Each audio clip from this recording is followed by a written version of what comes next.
Hi ಎಲ್ಲರೂ ಹೇಗಿದ್ದೀರಿ? ಚೆನ್ನಾಗಿದ್ರಿ ಅಂತ ಅನ್ಕೊಂಡಿದ್ದೀನಿ. ನಾನಿವತ್ತು ಮಧ್ಯಾಹ್ನದ ಊಟಕ್ಕೆ ಬಾಳೆಕಾಯಿ ಫ್ರೈ ಮಾಡ್ತಾ ಇದ್ದೀನಿ. ಬನ್ನಿ ಯಾವ ರೀತಿ ಮಾಡ್ತೀನಿ ಅಂತ ನೋಡ್ಕೊಂಡ್ ಬರೋಣ.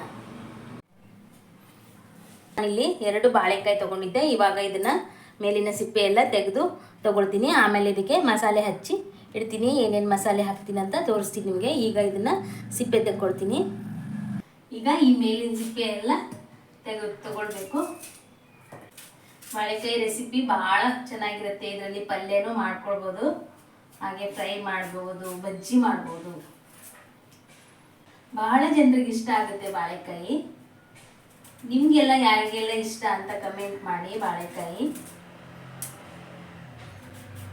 ಈ ಥರ ಮೇಲಿಂದ ಸಿಪ್ಪೆ ತೆಗೆದು ಅದಕ್ಕೆ ಮಸಾಲೆ ಹಾಕಿ ಇಟ್ಕೊಳ್ಬೇಕು. ಬಾಳೆಕಾಯಿ ಆಗಿರ್ಬೋದು, ಬಾಳೆಹಣ್ಣು ಆಗಿರ್ಬೋದು, ಆರೋಗ್ಯಕ್ಕೆ ಎಷ್ಟು ಒಳ್ಳೇದಲ್ವಾ. ಮನೆಯಲ್ಲಿ ಸಿಂಪಲ್ ಆಗಿ ಬೇಳೆ ಸಾರು ಮಾಡಿರ್ತೀವಲ್ಲ, ಆವಾಗ ಈ ಥರ ಬಾಳೆಕಾಯಿ ಫ್ರೈ, ಬಟಾಟೆ ಫ್ರೈ, ಕ್ಯಾಬೇಜ್ ಫ್ರೈ ಎಲ್ಲನೂ ಮಾಡ್ಕೊಳ್ಬೋದು. ಮಕ್ಕಳಿಗೆಲ್ಲ ಭಾಳ ಇಷ್ಟ ಮನೆಯಲ್ಲಿ, ದೊಡ್ಡವ್ರಿಗೂ ಇಷ್ಟ. ನಮ್ಮ ಯಜಮಾನ್ರಿಗಂತೂ ಫ್ರೈ ಅಂದರೆ ತುಂಬ ಇಷ್ಟ ಆಗುತ್ತೆ. ಸ್ಲೈಸ್ ಆಗಿ ಕಟ್ ಮಾಡ್ಕೋಬೇಕು ಬಾಳೆಕಾಯಿನ.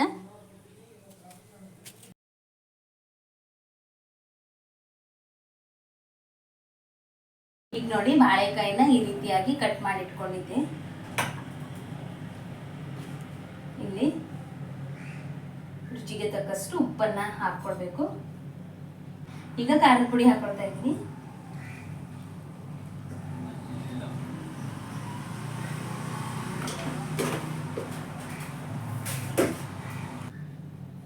ಸ್ವಲ್ಪ ಶುಂಠಿ ಬೆಳ್ಳುಳ್ಳಿ ಪೇಸ್ಟನ್ನ ಇದಕ್ಕೆ ಹಾಕೊಳ್ತೀನಿ.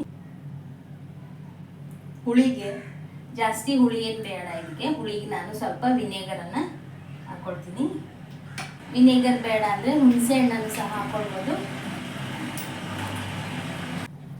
ಇವಾಗ ಇದನ್ನ ಮಸಾಲೆಯನ್ನು ಚೆನ್ನಾಗಿ ಕಲಿಸ್ಕೊಳ್ಬೇಕು.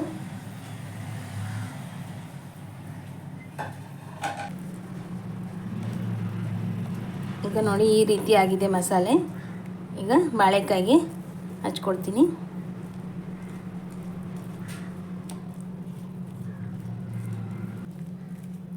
ಎಲ್ಲ ಬಾಳೆಕಾಯಿ ಪೀಸಿಗೂ ನಾನು ಮಸಾಲೆ ಚೆನ್ನಾಗಿ ಹಚ್ಕೊಂಡಿದ್ದೀನಿ. ನಂತರ ಇದನ್ನು ಸ್ವಲ್ಪ ಹೊತ್ತು ಇಡ್ತೀನಿ, ಆಮೇಲೆ ಫ್ರೈ ಮಾಡ್ತೀನಿ.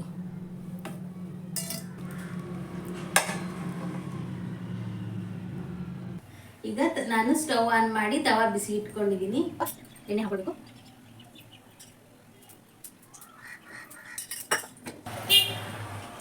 ಬಾಳೆಕಾಯಿ ಕಟ್ ಮಾಡಿ ಮಸಾಲೆ ಹಾಕಿಟ್ಟಿದ್ನಲ್ಲ, ಈಗ ಇದಕ್ಕೆ ರವೆ ಅಥವಾ ಅಕ್ಕಿ ಹಿಟ್ಟು ಹಚ್ಕೊಂಡು ಹಾಕ್ಬೋದು. ನಾನೀಗ ರವೆ ಹಾಕ್ತಾ ಇಲ್ಲ. ಸ್ವಲ್ಪ ಗರಿ ಗರಿ ಆಗಲಿಕ್ಕೆ ನಾನು ಅಕ್ಕಿ ಹಿಟ್ಟು ಹಾಕ್ತಾ ಇದ್ದೀನಿ. ನೀವು ಬೇಕಿದ್ರೆ ರವೆನೂ ಹಾಕೋಬೋದು.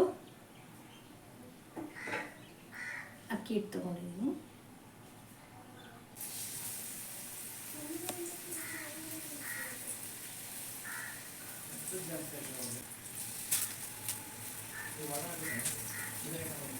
ಈ ರೆಸಿಪಿ ನಿಮಗೆ ಇಷ್ಟ ಆದ್ರೆ ಒಂದ್ಸತಿ ನೀವು ಮಾಡ್ಕೊಳ್ರಿ, ತುಂಬ ಚೆನ್ನಾಗಿರುತ್ತೆ. ಸಣ್ಣ ರವೆಲು ನಾವು ಮಾಡ್ಕೊಳ್ಬೋದು. ನಾನಿಲ್ಲಿ ಅಕ್ಕಿ ಹಿಟ್ಟು ಹಾಕ್ಕೊಳ್ತಾ ಇದ್ದೀನಿ. ಯಾರಾದರೂ ಗೆಸ್ಟ್ ಬಂದರೆ ಊರಿಂದ, ಹಾಗೆ ಮಕ್ಕಳಿಗೆಲ್ಲ ತುಂಬ ಇಷ್ಟ ಆಗುತ್ತೆ.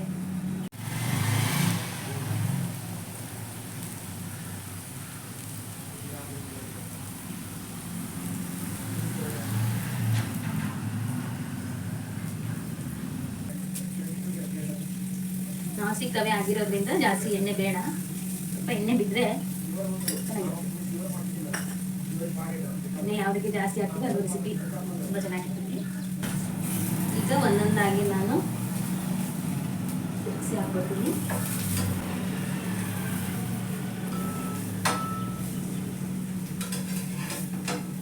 ಚಳಿಗಾಲದಲ್ಲಿ ನೋಡ್ರಿ, ಈ ರೀತಿಯಾಗಿ ಫ್ರೈ ಮಾಡಿಕೊಂಡ್ರೆ ಸೂಪರ್ ಆಗಿರುತ್ತೆ ಊಟ.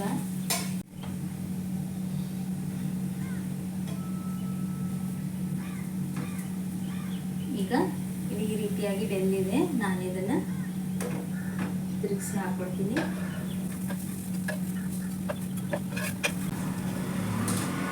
ಸ್ವಲ್ಪ ಹೊತ್ತು ಮುಚ್ಚಿ ಬೇಯಿಸ್ತೀನಿ ನಾನು, ಬೇಗ ಬೇಯುತ್ತಲ್ಲ. ನೋಡಿದ್ರಲ್ಲ, ಎಷ್ಟು ಈಸಿಯಾಗಿ ಮಾಡುವಂಥ ರೆಸಿಪಿ ಇದು. ಟೇಸ್ಟ್ ಮಾಡ್ತೀನಿ. ತುಂಬ ಚೆನ್ನಾಗಿ ಬಂದಿದೆ. ಖಾರ ಉಪ್ಪು ಎಲ್ಲ ಸೂಪರ್ ಆಗಿದೆ. ಮತ್ತು ಅಕ್ಕಿ ಹಿಟ್ಟು ಹಚ್ಚಿರೋದ್ರಿಂದ ಕ್ರಿಸ್ಪಿನೂ ಚೆನ್ನಾಗಿದೆ. ನೀವು ಕೂಡ ಈ ರೆಸಿಪಿ ಮಾಡ್ಕೊಡ್ತೀರಾ ಅಂದ್ಕೊಂಡಿದ್ದೀನಿ. ನಾನು ಬಾಳೆಕಾಯಿನ ಟೇಸ್ಟ್ ಮಾಡಿದೆ, ತುಂಬ ಚೆನ್ನಾಗಿ ಬಂದಿದೆ. Easy recipe. ನಿಮಗೆ ಈ ರೆಸಿಪಿ ಇಷ್ಟ ಆಗಿದೆ ಅಂದ್ಕೊಳ್ತೀನಿ. ಇಷ್ಟ ಆಗಿದ್ರೆ ಲೈಕ್ ಮಾಡಿ, ಶೇರ್ ಮಾಡಿ, ಸಬ್ಸ್ಕ್ರೈಬ್ ಮಾಡೋದನ್ನು ಮರಿಬೇಡಿ. ವಿಡಿಯೋ ಪೂರ್ತಿಯಾಗಿ ನೋಡಿದ್ದಕ್ಕಾಗಿ ಧನ್ಯವಾದಗಳು.